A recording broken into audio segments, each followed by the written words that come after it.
It was scary. I had all my, charts and welcome stickers and everything prepared, and as the children started trickling in, they were barely this size, and still 36 children, 36 pairs of eyes looking at you, and you're delivering a lesson.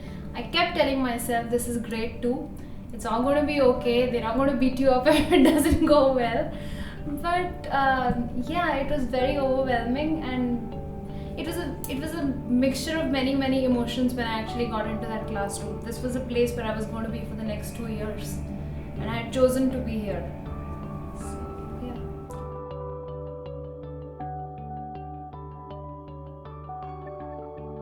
My classroom, my school is a building, a 2-floor building. Basically, the construction was abandoned about a decade ago because of some sort of lack of funds. So we actually still have a lot of, it's almost in rubbles. We have toilets that were constructed many years ago, and there's no maintenance staff, so children don't actually use it. My classroom has no fans, and it has iron windows and no plug points. So basically, if I shut the windows, it's complete darkness. If I open it, it's blazing sunlight, and my children can't study. So that's my class for you. And my children basically come from low-income communities. They are spread across 5 to 6 slum areas in Vishrantwadi, the area in Pune that I teach. Their parents are generally construction workers, or the most well-to-do are auto rickshaw drivers. Most of them making less than $1 a day. So that's the socio-economic background from where they come. It's mixed cultures, of course. We have all kinds of religions in my class. People coming in from South India, there are Rajasthanis, there are Gujaratis, so many languages. Marathi being the common unifying factor because Marathi is the language of the state where I teach.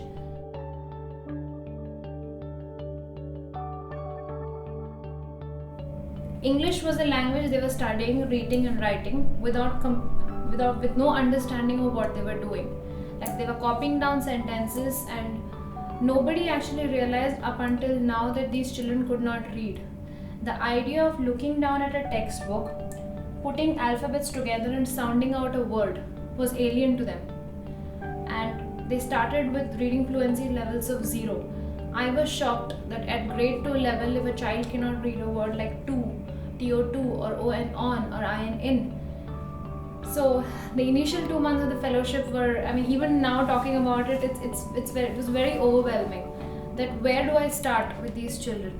A class strength of 36 children, 34 of them clocked a reading fluency of 0. They could not read even a single word on a paper. So starting from there, the initial few months were, and you don't see much change happening in the first 3 months. You're putting in your best as a teacher, and the children are also working, but it's hard for them. So first 3 months was a very difficult period for me as a teacher.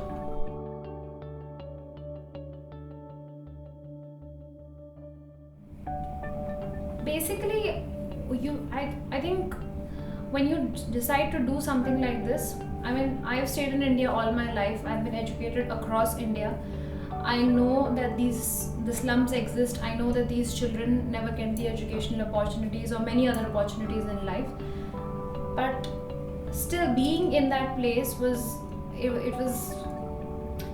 I completely broke down after 2.5 months. I said, I'm not seeing any change. I'm working day in and day out. I'm literally not sleeping. Why am I not seeing an impact in the numbers? And at that point in time, I think if you've really chosen to do something, you remind yourself of why you're here. You tell yourself that I signed up for this because this is exactly what I was here to change. And after a short period of 3 months or 4 months or 1 year, if I'm not seeing change, it's a shame if I just raise my hand and say, you know what, I was here to change this and it's too hard, so I give up and I go back. Most people in our country have given up on these children. Many teachers have given up on these children. Nobody has told that child that, you know what, if you want to do something, you can and you will do it.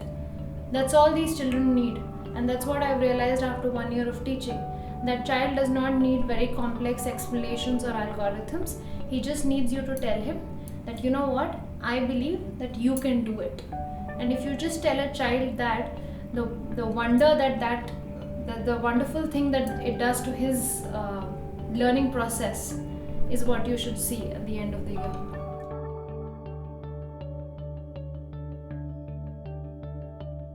It's very easy as a teacher to take credit for what the mid-level and the high-level children do. But you know what? Those children are already very bright.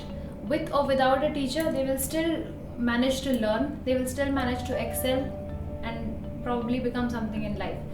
But this last set of children who always stand neglected, who are always told that they are good for nothing and they're not as bright as the other ones, constant comparisons, schools kill the spirit of these kind of children. So that has been one of my, I won't call it my proudest achievement, actually it's the child's proudest achievement and my happiest moment. When I see that child participate in a play at the end of the year, and when he delivers a 2-line sentence in English with all the hand movements, and that was the most satisfying, gratifying moment as a teacher for me.